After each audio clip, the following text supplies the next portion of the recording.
Mesdames et messieurs, nous allons écouter un peu aujourd'hui l'actualité ivoirienne. Qu'est-ce qui se passe actuellement en Côte d'Ivoire?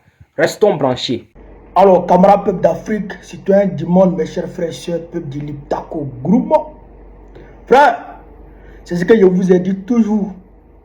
Le combat dans lequel nous sommes là, c'est un combat de vérité, un combat noble, un combat de survie pour nous, pour nos enfants et pour nos petits-enfants. Alors, menons ce combat sans complexe, sans tergiversation, avec conviction. Wallah et billahi, nos ennemis viendront ployer le genou devant nous. Frère, dans un passé récent, vous avez été témoin des relations diplomatiques entre le Mali et l'Algérie. Vous avez vu les positions qui étaient diamétralement opposées concernant la lutte contre le terrorisme. Aujourd'hui, Abdelmadjid Tebboune, le président de l'Algérie, rejoint littéralement la position malienne concernant la lutte contre le terrorisme. Frère, à l'écouter, tu vas croire que c'est Abdel Maïga qui est en train de parler depuis la tribu des Nations Unies. Ah, la vérité finit toujours par triompher. On va écouter son Excellence, le président Abdelmadjid Tebboune, et puis Gokone va décortiquer comme il sait bien le faire. Chers camarades d'Afrique, on écoute attentivement. L'Afrique a été créée, et j'assume ce que je dis. Et ceux qui ont créé le terrorisme, ou leurs complices et leurs proxys, ce sont ceux-là qui veulent aider les Maliens à régler le problème du terrorisme. Le terrorisme est né avec la chute de la Libye. C'est là où le terrorisme s'est répandu comme, et je dirais pas plus. Parce que c'est trop profond. Ça, le terrorisme, on en fait toute une partie, alors que c'est facile de lutter contre le terrorisme. Demain, si on a, nous, des accords précis,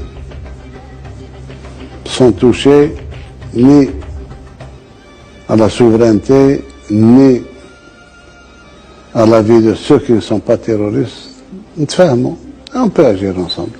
Écoutez, Agir ensemble, nous sommes leaders dans la lutte antiterroriste. Ceux qui ont envoyé des contingents, leurs services ont envoyé des contingents en formation auprès de Daesh. Donc ils veulent régler le terrorisme en Afrique. À qui tu racontes ça? C'est très profond, c'est trop... leurs services ont envoyé des contingents auprès de Daesh. Ceux qui veulent lutter contre le terrorisme au Mali, ce sont eux qui ont créé le terrorisme.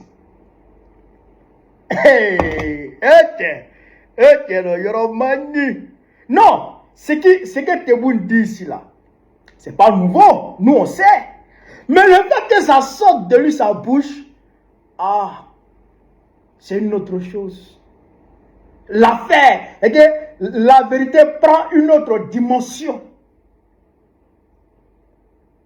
Il dit, Tebboune dit, ceux qui ont créé le terrorisme et qui soutiennent le terrorisme, et sont ceux qui disent qu'ils veulent aider le Mali à lutter contre le terrorisme.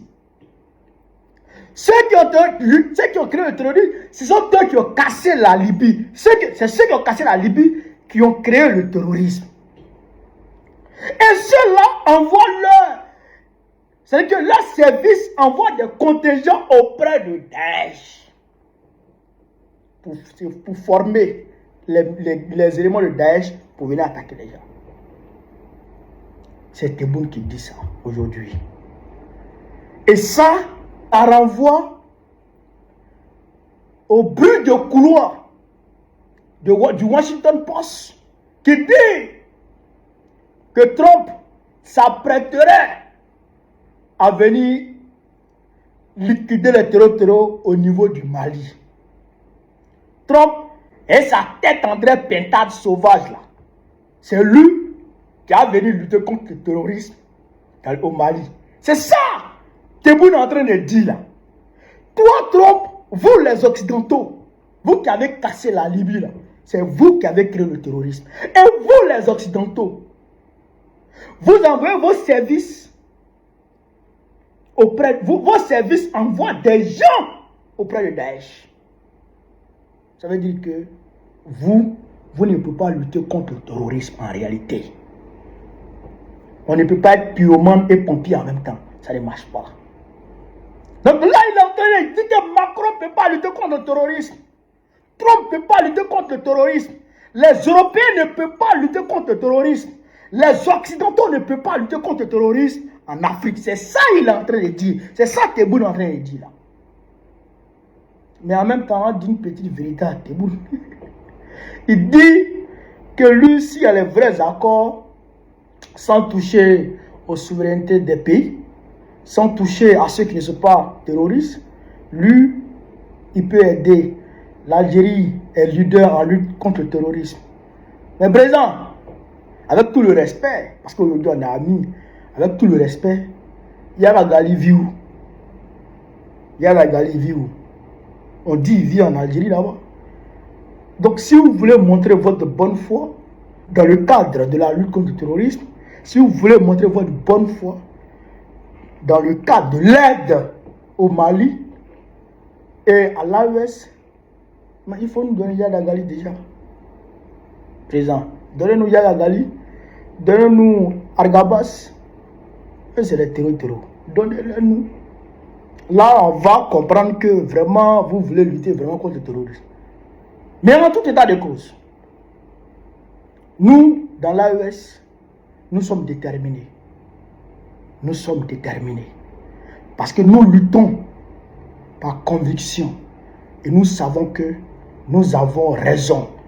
Nous sommes les opprimés. Nous sommes ceux qui sont agressés. Nous sommes les victimes. Nous sommes en légitime défense. Donc nous allons avoir la victoire. Ça à coup sûr. Ça à coup sûr. On aura la victoire sur le territoire. À coup sûr. Voilà. Là, parce que on vous dit, sur ce, vive l'Afrique libre, vive le panafricanisme, vive les bras panafricains, vive l'AES. Babo président Beko va très prochainement. Inch'Allah. On est ensemble. Écoutez le porte-parole d'Alassane Draman Ouattara. Vous savez, en termes de communication, un message est important, mais celui qui véhicule le message n'est pas moins important. Je ne veux pas revenir sur le passé douloureux de notre pays.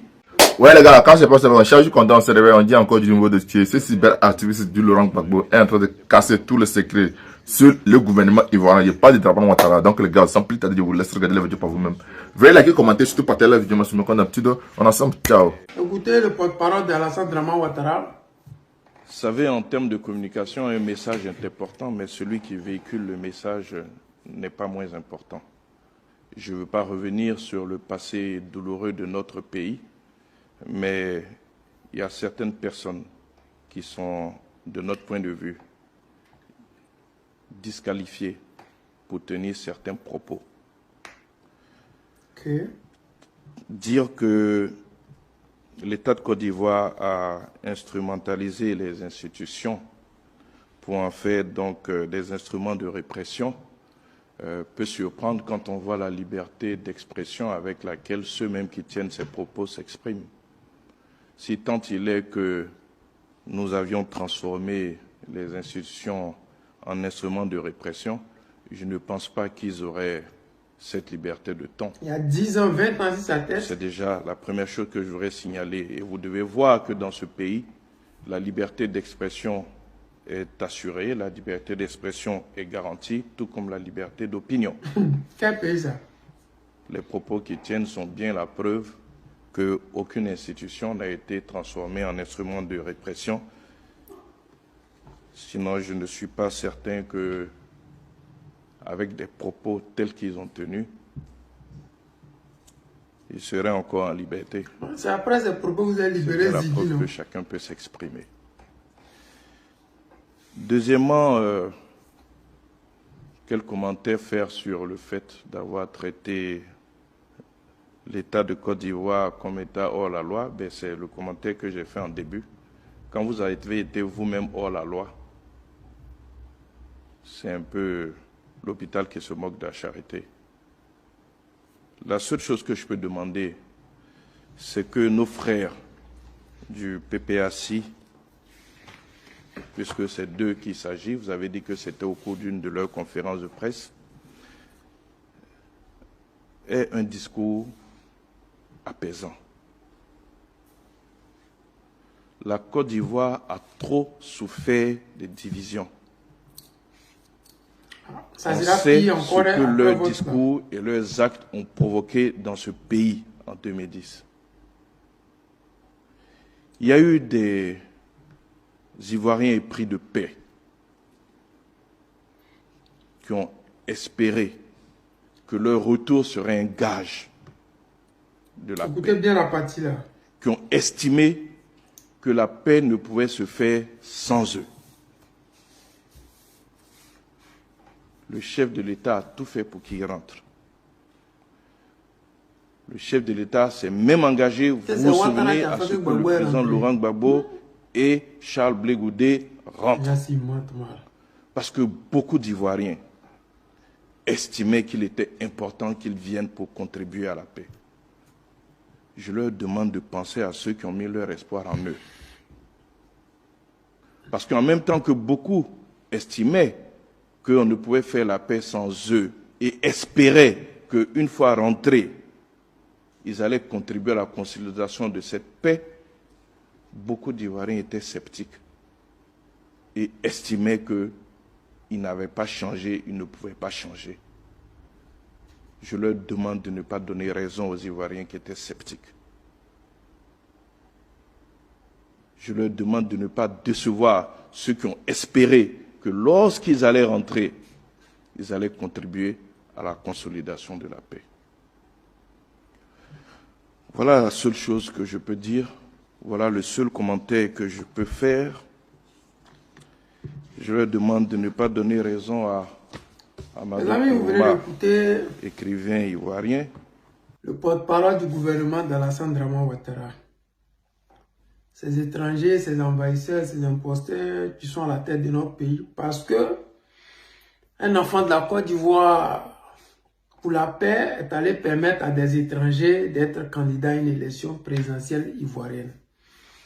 Dans la vie, je l'ai dit souvent dans mes vidéos, tous ceux de près ou de loin, d'une manière directe ou indirecte, ont permis que ces étrangers-là soient à la tête du pays, vont payer. Le président Laurent Gbagbo a passé près de 10 ans hors du pays. Passé près de 8 ou 7 années en prison.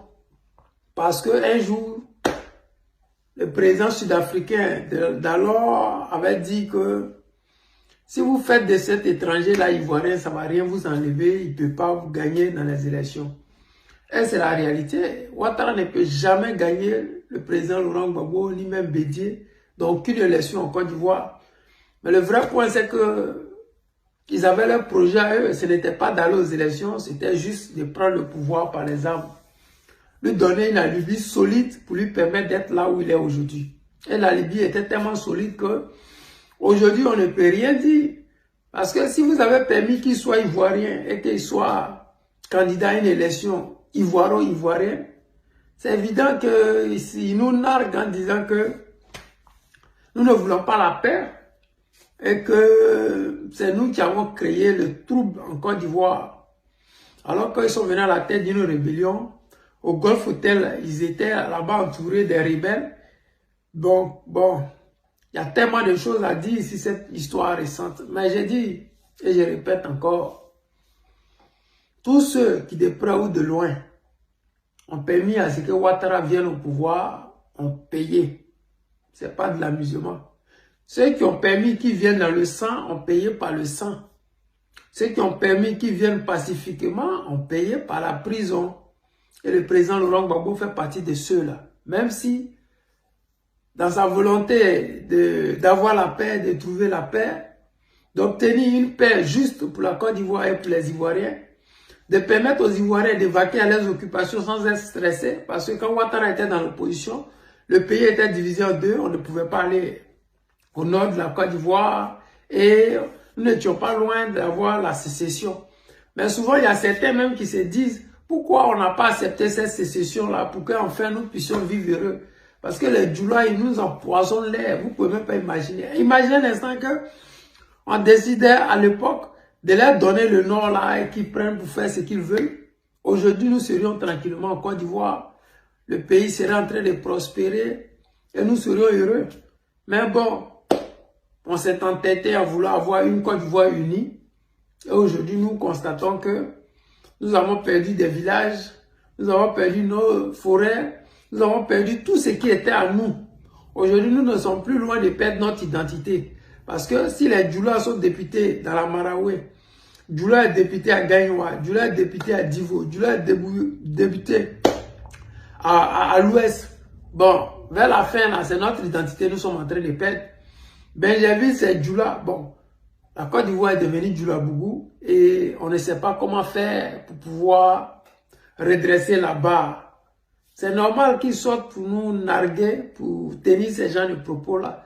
Sinon, si le président Laurent Gbagbo n'avait pas fait ce discours-là, je pense que le petit Ziggy serait toujours en prison. Il serait encore toujours en prison. On a le camarade Steve Biko qui est là-bas. Pourquoi vous n'en parlez pas? On a le camarade Picasse qui est là-bas. Est-ce que manifester aux mains nues peut t'envoyer en prison pour une durée indéterminée? Ça, je ne sais pas. Dosso Rodel, il est là-bas en prison. Il a même perdu sa mère quand il était en prison. Ils ne l'ont même pas libéré pour venir voir sa mère. C'est la magie. Mais nous, on sait qu'un jour, nous viendrons au pouvoir. Et tout ce que vous avez fait aux Ivoiriens là, vous allez passer devant la justice et nous expliquer comment est-ce que vous avez réussi à le faire en toute impunité et comment est-ce que la justice était aux ordres. Quels sont ces juges qui étaient aux ordres et pourquoi? La question est là, mais bon, nous allons y arriver. Les amis, c'est le président Lothar, l'ami des dirigeants qui se respectent. Je vous aime et je vous dis à tout à l'heure. Bonjour à tous. Taguez-moi Dao là-bas. Dao sans le Massa. Et après, chacun va laisser son commentaire. Parce que pour moi, le Massa, il ne le mérite pas du tout. Voilà. Et d'ailleurs, même, à partir d'aujourd'hui, je te baptise Bando Dao. Sans le Massa. Donc voilà, aujourd'hui, c'est un recadrage culturel, un recadrage historique et personnel à main levée. DBZ, pardon, je t'emprunte ton cri de guerre aujourd'hui, uniquement pour cette vidéo-là. Donc, à main levée, je fais un recadrage culturel, historique et personnel pour Dao ou pour Bando Dao, alias GD. Alors, GD, vous savez, depuis plus de 2 ans sur le Facebook et qui a atterri sur le TikTok, on assiste à des petits échanges un peu houleux entre les Sénang et une frange de la communauté Djoula, dont GD Bando Dao s'est érigé porte-parole. Alors, en tant que porte-parole, il a estimé qu'il fallait qu'il papillonne au-dessus du précaré Sénang pour trouver ou à la recherche d'un territoire, d'un point de chute, donc d'un territoire. Parce que je veux juste rappeler que pour être ethnie, il y a des conditions à remplir, dont la condition ultime qui est d'avoir un territoire. Et comme, voulant être ethnie, ils n'ont pas encore de territoire bien défini, clairement défini, ils sont à la recherche de ce territoire, donc qui papillonne au-dessus du précaré Sénang, au-dessus des villages Sénang. Et puis, il y a eu plein d'atterrissages. Il y a eu un atterrissage à Djedana, Faranikan et Bouron, où on les a recadrés là-bas. On leur a dit non, ce n'est pas Djoula, c'est Sénang. Voilà. Parce que vous-même, vous avez surnommé ce village-là Sonon Baf Saba, c'est-à-dire le village des 3 foyers Fodono. Le discours, il est fini là. Ensuite, il a continué à papillonner encore de Djedana, Faranikan, Bouron. Il a atterri à Kadjoa. On lui a dit, Kadjoa, c'est Soro Metoroba qui a créé Kadjoa. C'est un Sénang. Il s'est décalé, il a créé Punja à côté pour laisser la place aux étrangers qui commençaient à devenir beaucoup là-bas. Et donc, qu'est-ce qu'il a fait? Il continue quand même d'aller adorer ses ancêtres là-bas. Ça veut dire que c'est Senang. Il a continué encore. Quand il a été recadré une seconde fois, il a continué encore. Il est passé par Kong, par Wangolo, par plein de trucs. À Kong, on lui a rappelé que les autochtones là-bas de Kong ne sont pas Djoula. Hein. Ce sont les Mioro, les Palaka ou Falafala et les Bé. C'est ceux-là qui sont les autochtones de Kong. Donc, comme ça. Après une énième déroute, il a fini par chuter à Kanyene, qui est son village. Et donc, il arrive à Kanyene et avec défiance, il lance le défi, pour risque de me répéter, il lance un défi au Senang. Depuis 2 ans, il nous lance un défi. Lequel? Premièrement, quand on lui prouve qu'il n'y a aucun village qui est plus âgé que Kanyene dans la Bagoué, parce que pour lui, il estime que Kanyene est le plus vieux village. Deuxièmement, qu'on lui justifie qu'eux ne sont pas autochtones. Parce que pour lui, Kanyene là, c'est pour les Djoula, c'est un village Djoula qui a été créé par des Djoula, qui n'a pas été installé par des Senang. Pourquoi? Parce que vu que les autres points de chute, pour les autres points de chute, il a été dérouté, on lui a fait connaître la vérité des faits historiques. Là, Kanyene, il nous lance le défi. Et comme nous, les Senang, nous sommes des tigres, nous affirmons notre tigritude en observant.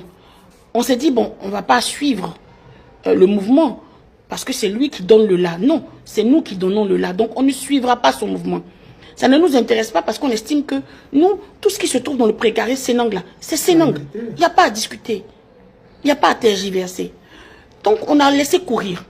Donc, pendant 2 ans, voilà, c'était la défiance arrogante, de la défiance irrespectueuse vis-à-vis des Senang, de la défiance insultante même.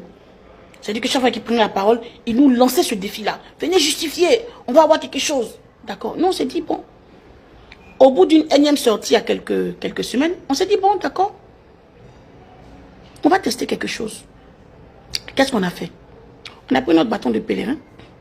On est allé même à Kanyene même. On a interviewé le chef de Kanyene. Son chef de village, Djoula, on l'a interviewé en audio. Et le chef du village a été très clair. Il a dit, quand on a quitté le Mali là, on est arrivé à Bando. On cherchait les terres pour s'installer. Et ce sont les gens de Bando qui ont pris nos mains et qui sont venus nous dire, bon, asseyez-vous ici là. Ici là, c'est le village de la Terre Rouge. Ce sont nos terrains, ce sont nos terres. Ce sont des Tarafolo. Ils ont dit, bon, nous en tant que Tarafolo, ou le Tartinien né, installez-vous ici, ce sont nos terres. Donc, installez-vous là. C'est le chef de village, Djoula, de Bando Dao, alias Gédé. C'est lui-même qui a dit ça. Et on ne s'est pas arrêté là. Parce qu'on a estimé qu'ils pouvaient encore discuter. Ouais. On est allé voir le chef de village de Bando. Le chef de village de Bando est venu, il a confirmé et il ne s'est pas arrêté là. Le chef de village de Bando nous a fait savoir que avant d'installer les Djoula à Kanyene, eux ils ont levé un vogo, donc un campement. Il y a des gens qui étaient là-bas déjà. Ils ont dit aux gars là, bon, allez-y ailleurs. Parce que il a délimité un territoire tout autour de Kanyene, un large territoire jusqu'à Bando qui leur appartient. Ce sont leurs terres, ce sont les Tarafolo de là-bas, de cette zone-là. Vous voyez? Bon, vu que les choses ont été expliquées de cette façon-là, nous on est venus, on dit bon, ah bon, voilà, GD, voilà les nouvelles qu'on a, les nouvelles fraîches. Ton chef de village a parlé, le chef de village de Bando a parlé. Bon, alors que toi, depuis 2 ans, tu nous fais savoir que c'est pas Senfo qui vous a installé que Kanyene est Djoula.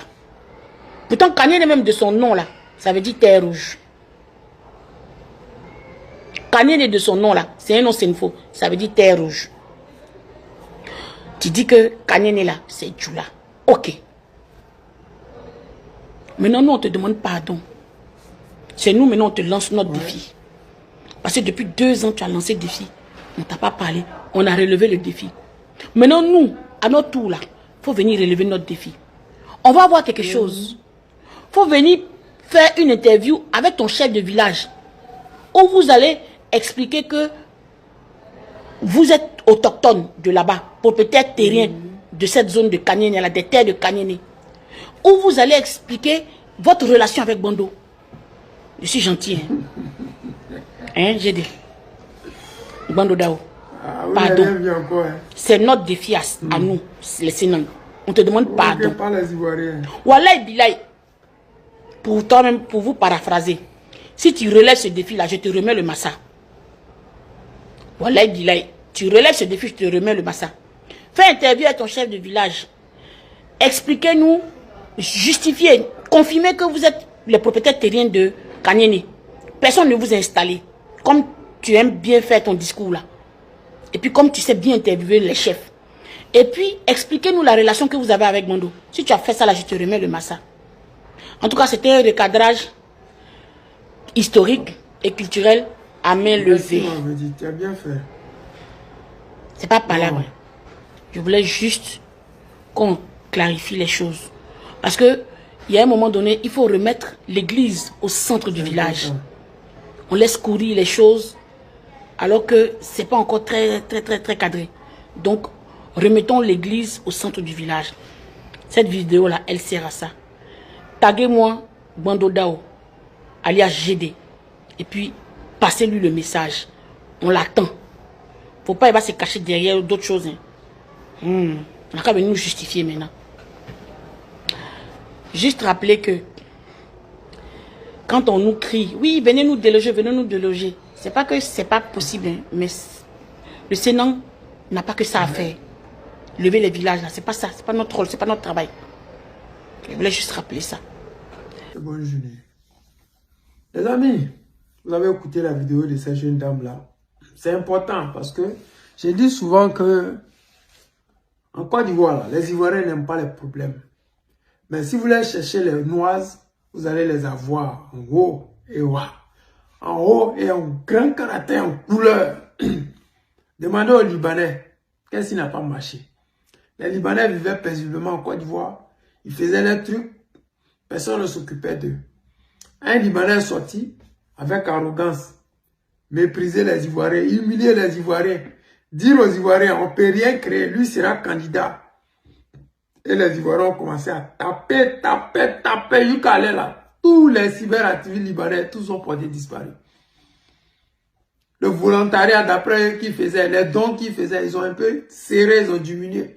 Parce que dès qu'ils allument les caméras, commentaires, allez-y au Liban. Le Liban gagne Israël, allez-y au Liban. Allez-y combattre au Liban.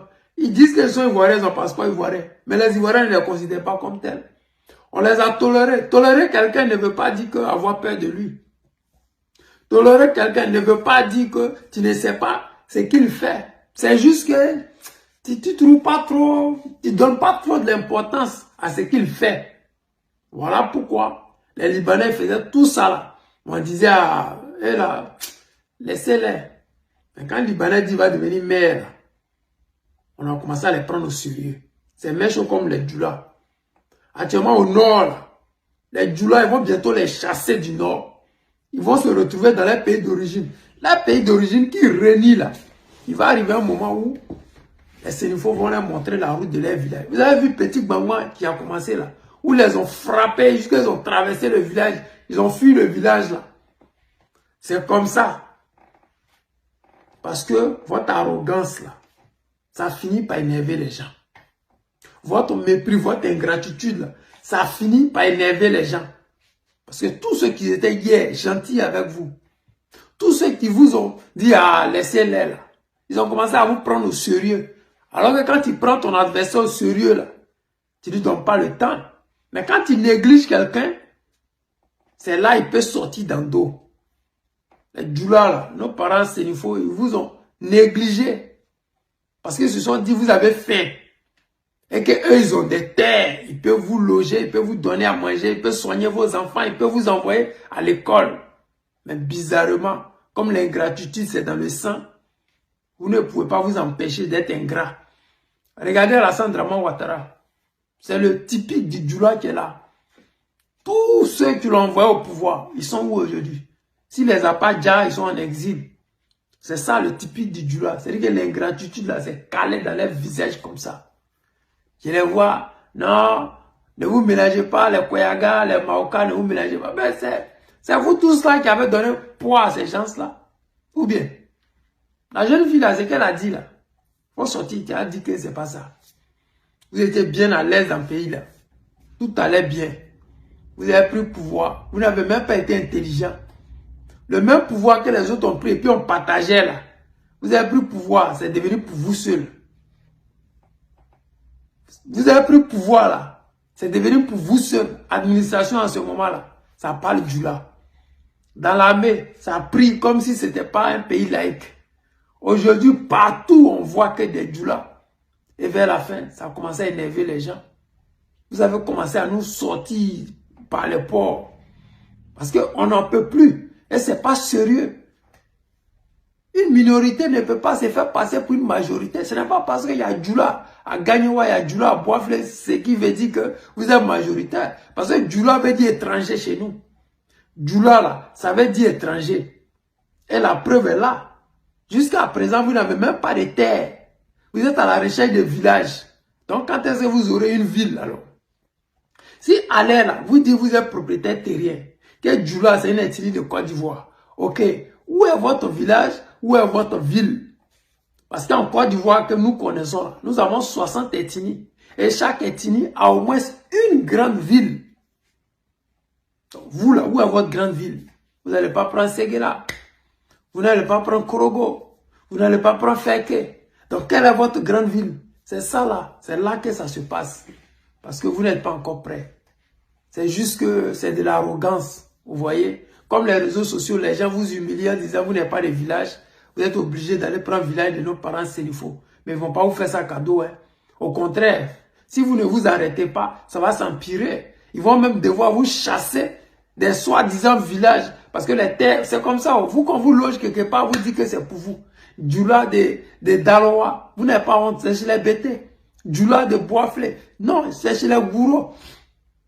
Djoula d'Adjamé, non, non, non, c'est pas chez vous. Vous, quand vous logez quelque part, ça devient votre village, non. Tu n'as jamais entendu un Gouro dire que je suis Gouro de Korogo. Non, il ne va jamais le faire. Voilà pourquoi on vous dit constamment, sachez attraper vos bouches. Parce que c'est votre bouche là qui est en train de vous mettre en problème. Quand Ouattara va quitter le pouvoir, là, vous allez partir à lui. Parce que désormais, en Côte d'Ivoire, là, on ne va plus vous donner. On ne va plus vous donner. Vous savez, et je sais. Les amis, c'était le président Lota, l'ami des dirigeants qui se respectent. Je vous aime et je vous dis à tout à l'heure. Il y a des policiers qui m'ont arrêté tout à l'heure à Boubou. Il dit que de donner mes pièces. Il a donné mes pièces, il a vérifié, il a vu qu'il y a tout papier. Tous mes papiers sont au complet. Il regarde, il dit que ah, il a fait surcharge. Il dit ok, il n'y a pas de surcharge. Comme il a fait surcharge, il a appelé la dame qui m'a donné les colis là. Il est en train de l'appeler, il me dit pourquoi moi je suis en train d'appeler la dame. Qu'on va s'arranger ici. Il dit aïe, comment s'arranger ici? C'est pas pour moi le colis. Donc moi bois, il dit ok, il n'y a pas de souci. Il me demande il y a combien. Moi il dit moi 1 heure. Il me dit non, que lui veut pas 1 heure. Lui veut 5 heures. 5 heures, 5 heures. Il dit aïe. Non, il dit qu'on essaie de vous aider, vous ne voulez pas. Il prend la moto et met son fourrier. Il dit ok, il n'y a pas de souci. Il me dit de descendre. Je suis descendu de la moto. Et le baril qui était derrière, c'est lourd, donc il ne peut pas descendre. Donc il était obligé de m'arrêter pour que la moto soit en équilibre. Donc, je me suis arrêté sur la moto. Il a donné mes papiers à un autre. L'autre est venu, il me dit tu as combien? Moi je dis il y a 1 heure, il dit non. Il a donné mes papiers à un autre encore. L'autre est venu, il dit tu as combien? Moi je dis il y a 1 heure, il dit il a rien, il dit ah faut donner. Donc il dit ah faut m'aider, on met ça sur grand cal, il allait faire retrait. Bah il est envoyé. Donc je suis descendu, donc du coup là pour soulever la moto, le barrage qui est derrière est très très lourd. Donc pour soulever la moto c'est très lourd. Tu es obligé de lui dire ah faut m'aider, on va mettre la moto sur gang. En temps de mettre la moto sur gang, il voit lui-même il n'a pas force. Il n'a pas force. Là du coup là il dit ok c'est bon, faut laisser partir, faut partir tes problèmes. Policier d'Abidjan, policier. Ça fait rire, mais c'est la réalité. Quand je dis souvent dans mes vidéos, en Côte d'Ivoire, ils ont banalisé la corruption. C'est une manière de légaliser la corruption, quoi. Macron dit qu'il ne faut plus faire ça là. Où est la vidéo du jeune? L'État là, ils sont, gouvernement de Côte d'Ivoire, son procureur là, ils sont complices de ce que les policiers font. Je ne sais pas si on a les recettes aussi, mais sérieux, ça ne s'est pas encore arrêté. Il n'y a même pas plus longtemps que hier ou un cas là. J'ai vu encore une autre vidéo où les jeunes, les bacs ont garé, ils sont allés donner 1000 francs aux policiers, ils ont mis ça dans les trucs là. C'est la même chose pour laquelle ils ont radié 2 ou bien 3 de les gars là. C'est la même chose, tu continues encore. Lui, il a fait une vidéo seul. Imaginez un instant que il y avait quelqu'un qui était dans l'appareil qui filmait l'action. Si le petit avait de la liquidité sur lui qu'il leur donnait, vous voyez, c'est-à-dire que vous-même, vous ne vous aidez pas, quoi. C'est bizarre, mais bon. Je suppose que vous tous, vous travaillez ensemble, vous devez vous comprendre. C'est la réalité. Parce que si il doit servir à tout moment et à chaque moment, vous n'allez pas pouvoir travailler. Parce qu'une moto, ce n'est pas une voiture. Si toi, tu ne peux pas soulever le bagage, si 2 personnes ne peuvent pas soulever le bagage que toi, tu as porté, ben, tu devras dire même Dieu merci que le policier t'a dit, va avec tes bagages. Tu devrais dire merci. Parce que une moto qui pèse peut-être 5 kilos, ou peut-être, je sais pas, 15, 20 kilos max, et toi, tu t'en prends un bagage de peut-être 50 kilos, 2 fois le poids de la moto. Et puis, on t'arrête. Toi, tu trouves que le policier là, il est exagéré. Non.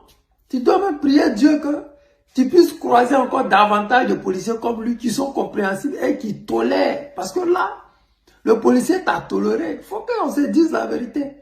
On peut dire qu'ils sont corrompus, ce que vous voulez. Mais s'ils décident d'appliquer, si vous là, est-ce que vous allez pouvoir travailler? Qu'on se dise la vérité. Nous, on n'est pas d'accord parce qu'on se dit que ce n'est pas l'éducation qu'on veut donner à nos enfants. Ok. Mais vous, que c'est vos collègues. Parce qu'à voir là, vous avez des collègues. C'est-à-dire que vous entraidez. Ton bagage là, ce n'est pas un bagage qu'on doit prendre sur moto, mais plutôt dans une voiture. Même à 3 roues, 4 roues, mais dans une voiture. Mais toi là, c'est sur moto, toi tu prends ces bagages là. Maintenant, eux là, ils ferment les yeux sur ça. Toi, mais quand tu vois la moto que tu ne peux pas soulever là, imagine que tu fasses comme ça et que tu tombes. Tu vas faire comment? Tu vas t'écraser. C'est vous les mêmes là qui va venir encore dire que non, les policiers ne sont pas bien. Ils voient ces gens de bagages là, ils laissent passer. C'est-à-dire que toi, tu es venu les afficher. Tu as même indiqué le coin à Bobo, c'est monté, c'est sorti. Mais tu te fais du mal à toi-même. Parce que toi, avant de prendre ce colis là, tu sais que ça pèse. À quoi tu as pensé? Souvent là, dites merci aux policiers. Dites-leur merci. Parce que s'ils veulent l'appliquer, si vous là, voilà, vous n'allez pas pouvoir travailler. Il faut qu'on se dise la vérité. Hein. S'ils veulent appliquer, si vous, vraiment, s'ils veulent appliquer à la lettre, ce qu'on leur a appris à l'école de police là, ce qui est dans la loi, ce que dit nos tests là, vous n'allez même pas pouvoir travailler. Parce qu'à longueur de journée, là, vous êtes en infraction. Ce n'est pas de l'amusement. À longueur de journée, vous êtes en infraction. Une moto, ce n'est pas fait pour soulever le bagage. Les camions sont là pour les bagages. Pas des motos. Et même les voitures encore. Ce n'est pas toutes sortes de voitures qu'on peut prendre pour soulever des bagages. Ça aussi, c'est une réalité. Les policiers, là, ils ferment les yeux sur certaines choses. Sinon, les voitures personnelles, ce n'est pas fait pour ramasser des bagages. Dès que le bagage ne dépasse le coffre, là, on ne prend plus. S'il y a des passagers là, ce n'est pas fait pour mettre bagage là-bas. Donc, vous devez comprendre. Souvent, là, j'ai comme l'impression qu'il y a certains d'entre vous qui êtes un peu inconscients. Et surtout, toi, tu as fait cette vidéo-là. Tu es inconscient.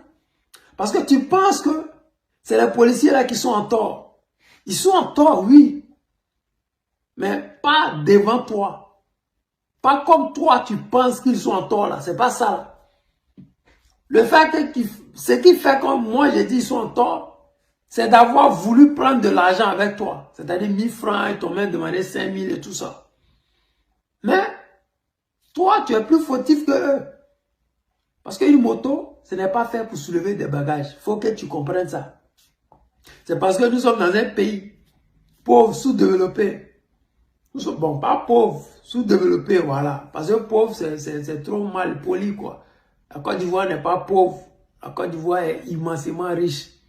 Dramane Ouattara a appauvri la population ivoirienne. Voilà, ça, c'est ça qui est la réalité. Sinon, la Côte d'Ivoire n'est pas pauvre. Si la Côte d'Ivoire était pauvre, les Libanais ne seraient pas devenus des milliardaires. Les Sénégalais, les Français, c'est que la Côte d'Ivoire a du potentiel. Mais, toi, vraiment, tu as eu le courage de faire cette vidéo-là.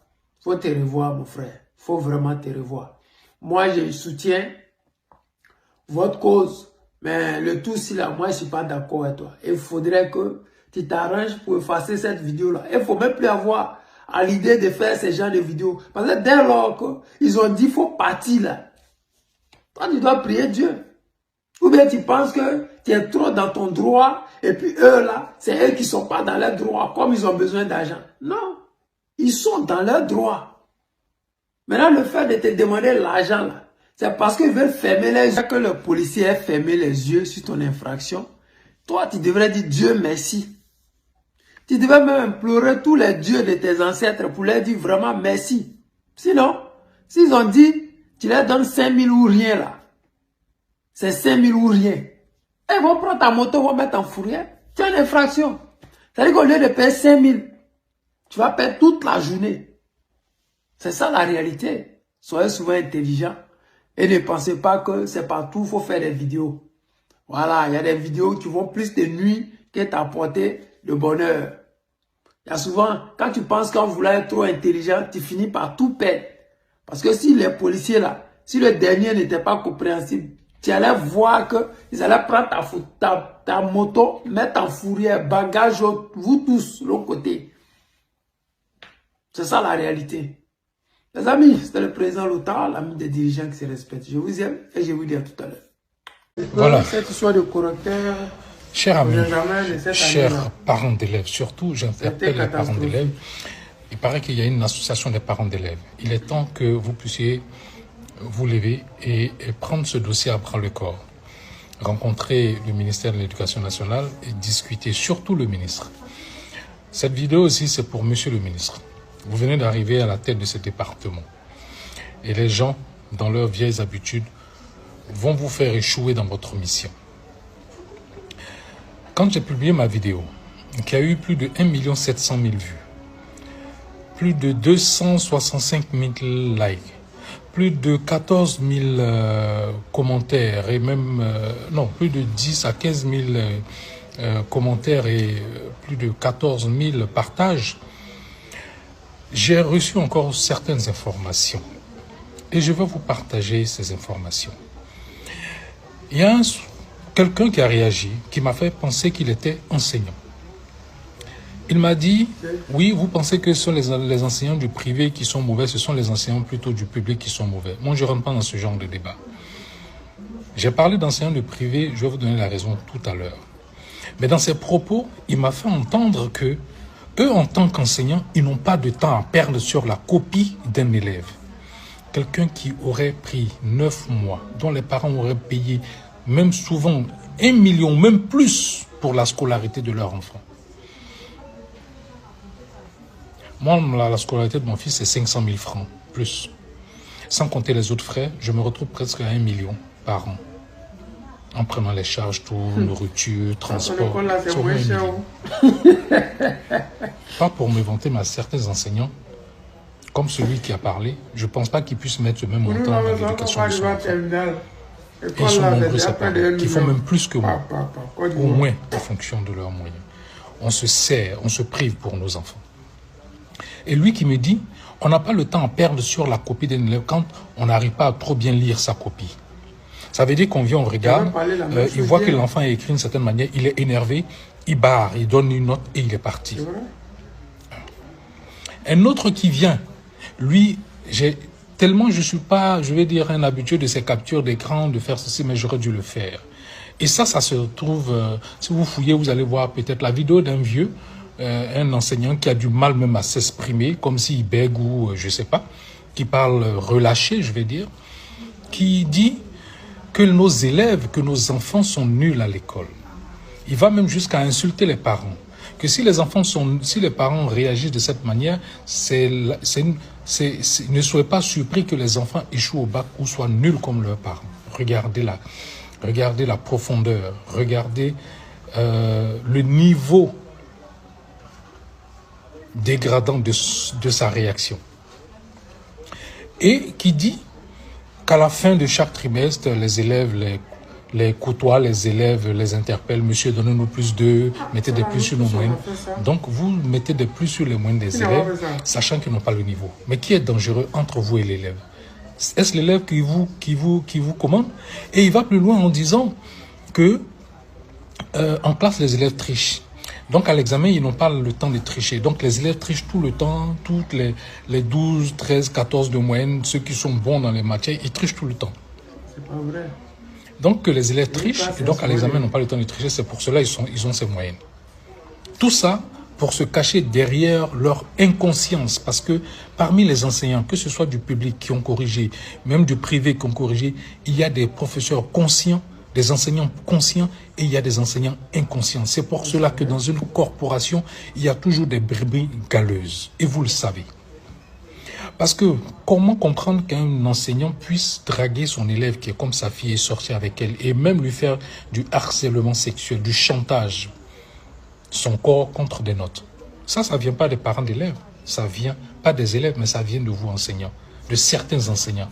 C'est pour dire que votre corporation, là, il y a des brebis galeuses qu'il faut extirper. Et j'en appelle à la loyauté et au bon sens des autres enseignants qui savent, qui sont informés, et même des élèves. Dénoncez ces genres de professeurs. Enregistrez-les avec vos téléphones et même partagez, de telle sorte que cela soit extirpé du tissu du système scolaire. C'est vrai. Troisième, je vais vous partager une collante d'une élève. Vous allez voir, je crois que je la mets tout à l'heure. Une élève de la terminale D qui a passé ses 9 mois en train de faire cours renforcement, qui va au bac, terminale D. Donc soit elle a fait la seconde C, première D, terminale D. Regardez, qui va au bac et qui a 0 dans toutes les matières, sauf l'EPS où on lui donne un 7. Donc, elle se retrouve à 7 sur 400 points. Vous trouvez ça normal? Ça, c'est la faute des parents? Ça, c'est la faute des parents? Regardez le niveau d'inconscience. J'ai mon grand frère qui est aussi du corps enseignant, mais qui m'a donné des révélations. Quand il était au secrétariat pendant des années, il a dû lui-même abandonner le secrétariat pendant les corrections ou même le rapport des notes, parce qu'en même temps, il est très bon en informatique. On donne à un élève qui passait le CEP, il a des bonnes moyennes dans tout, expression, ainsi, tout. Et en dictée, l'élève vient avoir 0. Il mettait les notes, il met le 0, au moins il veut valider, il est interpellé, il dit attention. Parce que tout va vite, donc souvent on met des... Il se retient, il dit non, revoyons cette copie. Et certains qui disent, oh non, on a déjà fini, c'est bon, même l'enfant a eu son bac, et l'enfant a eu son CEP, passons. Il dit pas question. L'inspecteur dit, je suis d'accord avec lui. Et on recalcule, on prend la feuille de l'élève, on corrige sa dictée. On lui avait donné 0 en dictée. L'enfant a eu 18 en dictée. Wow. Regardez comment on aurait détruit, même s'il a eu le CEP. Et cela s'est avéré avec certains élèves du bac. Certains attendaient ou voulaient avoir la mention pour leur orientation. Ceux qui veulent aller à Yamoussoukro ou dans certaines écoles, on a besoin de certaines moyennes dans certaines matières. Ils ont certes eu le bac, mais dans leur matière spécifique où ils voulaient des mentions, ils étaient venus chercher la mention, on leur a donné des notes catastrophiques. Ça les a coulés. Ces enfants ne pourront plus aller.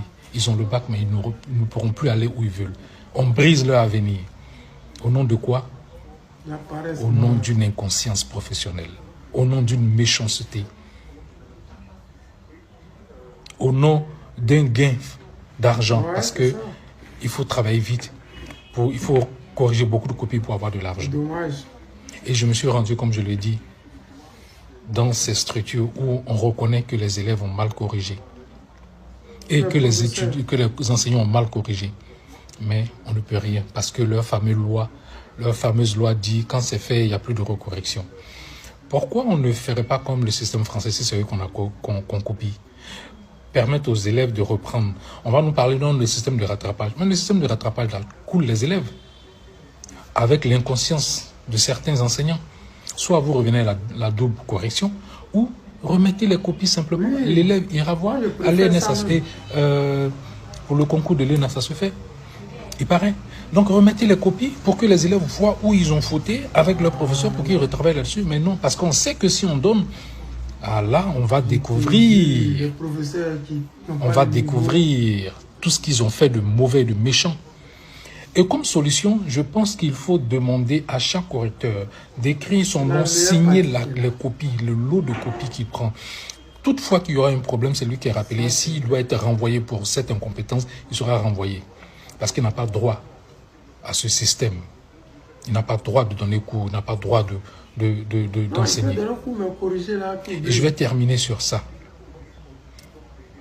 Monsieur le ministre, prenez vos responsabilités. Vous allez dire, cette année, c'est déjà fait, c'est fait. Mais on a brisé l'avenir de beaucoup.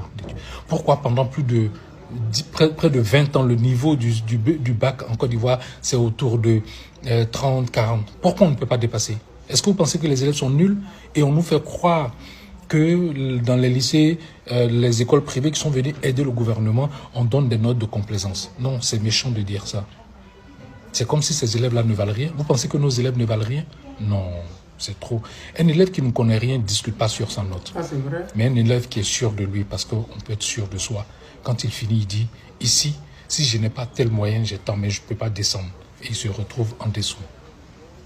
Il faut faire confiance à nos enfants. Ils sont aussi compétents et talentueux. Monsieur le ministre, prenez vos responsabilités. Regardez cette collante. Vous avez écouté la vidéo de ce monsieur-là. Dans la vidéo que j'avais mis, j'ai vu des commentaires de certains, je ne sais pas, professeurs ou étudiants qui ont peut-être eu à corriger. Moi, je vous ai dit dans la vidéo que cette vidéo-là n'est pas faite contre vous.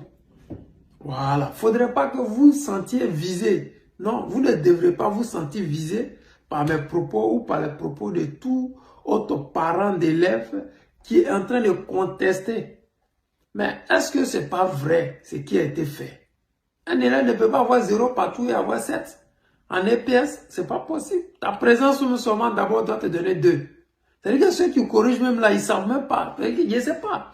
Ta présence en classe doit te permettre d'avoir 2. Comment tu peux avoir 0 quand tu es en classe? Ou bien l'élève n'est pas venu. Ok, on peut dire elle n'est pas venue, elle a 0. Mais dès lors que tu as ton pied dans la salle, là, minimum tu dois avoir 2. Parce que c'est ta présence là, ça compte. Ça veut dire que tu voulais faire, mais comme tu ne connais pas, ok, prochainement l'année prochaine.